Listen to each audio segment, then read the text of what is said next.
CEU stock price or Centro Escolar University is going up. Ang tanong, bakit? That is the subject for this TRFM before the fact. Well, obviously, in my personal opinion, umakyat siya again because of fundamentals and valuation analysis.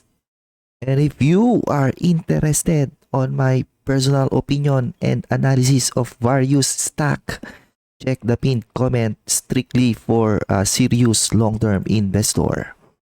So here's a company na konti lang yung pumapansin kasi small cap business and illiquid, di ba? Laging ito yung sinasabi sa akin kung una ko siyang i-cover. Matagal ko na rin itong gina-cover, okay? Ang tanong, may pake ba ako kung liquid ba siya or small cap business? Wala, okay? So dati, sumasaw-saw siya rito na nagkaroon siya ng struggle dito kasi nga nung pumasok yung K-12, no? Na-disrupt yung flow ng enrollment papunta sa mga university. And then dumagdag pa yung COVID, di ba? Noong 2019-2020 lockdown. Again, nabasag ulit yung flow ng mga estudyante na mag-e-enroll papuntang college. So, kumbaga talagang double whammy yung nangyari sa business na to.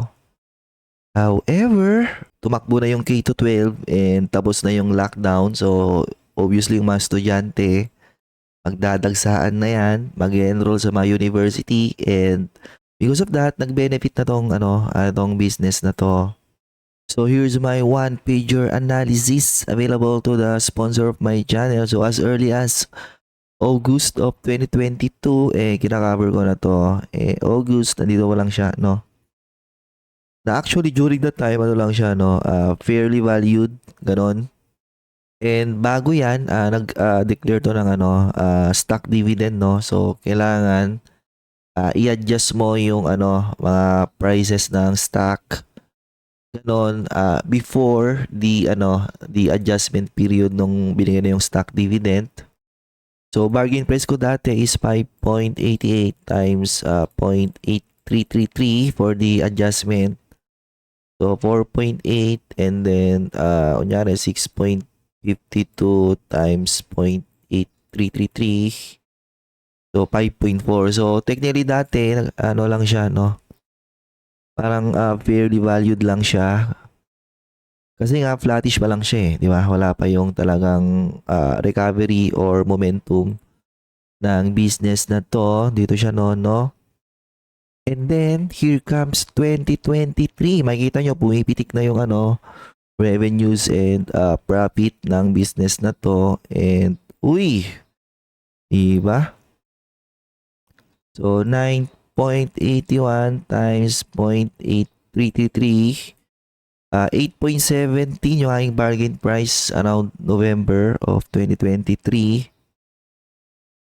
So November of 2023 dito siya noon. So ayun unti-unti na siyang nagiging undervalued. Meanwhile, ang aking long term target dito is 15.15 times 0.8333. 12.62. Na fast forward today, 12.62. Tinuhog niya yun, Brad. Kumbaga, yan yung mga resistance siya dati yan sa terminal trader. Then eventually, bigla niyang binasag. So, bakit niya binasag? Kasi unstoppable Joke lang, di pala siya unstoppable.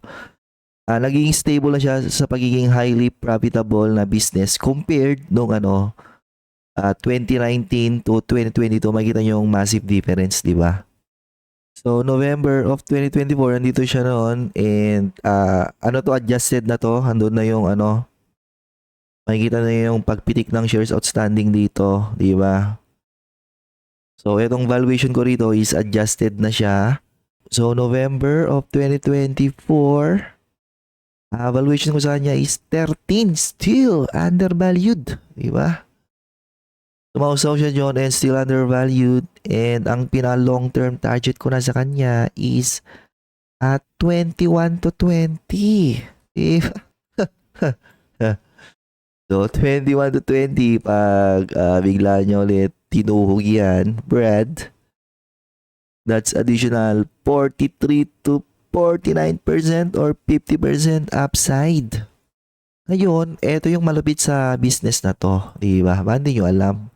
This business is, tawag nito, wala siya magbigay ng dividend. Okay. So, binigay niya nung last year is 1.2.